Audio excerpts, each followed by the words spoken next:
Iran ने एक बार फिर बड़ा दावा करके दुनिया का ध्यान अपनी ओर खींच लिया है। ईरानी मीडिया का कहना है कि उसके मिसाइल हमले में अमेरिका के कई सैन्य विमान तबाह हो गए। इतना ही नहीं, ईरान ने दावा किया है कि जॉर्डन के अल अजराक एयरबेस पर हमला कर 3 अत्याधुनिक F-35 लड़ाकू विमान भी नष्ट कर दिए गए। नमस्कार, मैं सौरभ शुक्ला और आप देख रहे हैं न्यूज़ 18।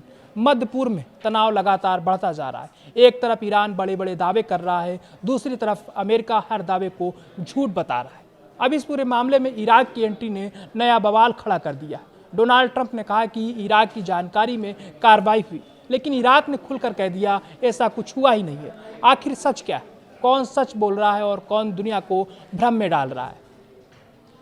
मध्य पूर्व में सिर्फ मिसाइलें ही नहीं चल रही, बल्कि दावों और जवाबी दावों की भी जंग छिड़ी हुई है।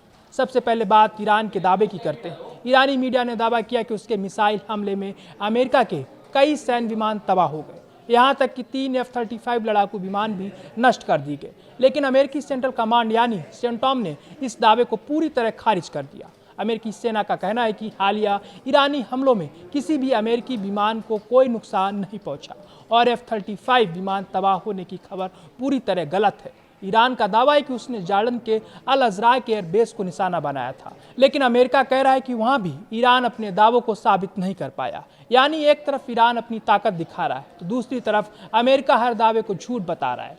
अब बात उसने विवाद की, जिसने पूरे मामले को और उलझा दिया है।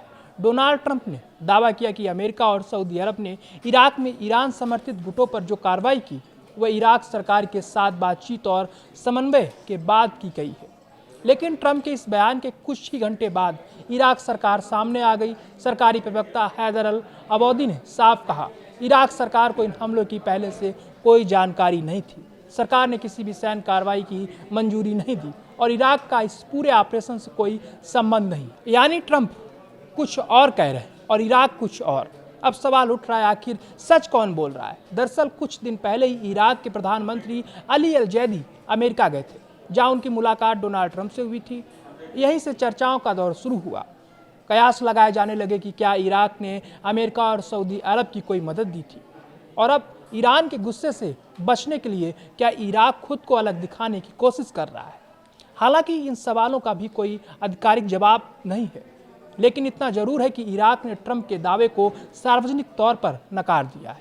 इतना ही नहीं, इराक के प्रधानमंत्री अली अल जैदी ने अपना प्रस्तावित सऊदी अरब दौरा भी स्थगित कर दिया है। इराक सरकार पहले भी साफ कर चुकी है कि वे किसी भी देश की आक्रामक सैन्य कार्रवाई का समर्थन नहीं करती। यानी मध्य पूर्व का संकट अब सिर्फ अमेरिका और ईरान तक सीमित नहीं रहा, इसमें इराक भी खुलकर सफाई देने पर मजबूर हो गया है। एक तरफ मिसाइलों की लड़ाई, दूसरी तरफ बयानों की जंग और तीसरी तरफ सहयोग और साजिश के आरोप। ऐसे में पूरी दुनिया की नज़र इस बात पर है कि आने वाले दिनों में ये टकराव और कितना बढ़ता है और क्या ये बयानबाजी किसी बड़े सैन्य संघर्ष का रूप लेती है। फिलहाल अमेरिका अपने दावों पर कायम है, ईरान अपने दावों से पीछे हटने को तैयार नहीं और इराक दोनों के बीच खुद को अलग साबित करने की कोशिश कर रहा है। अब देखना होगा कि इस सियासी और सैन्य टकराव का अगला मोर्चा कहाँ खुलता है।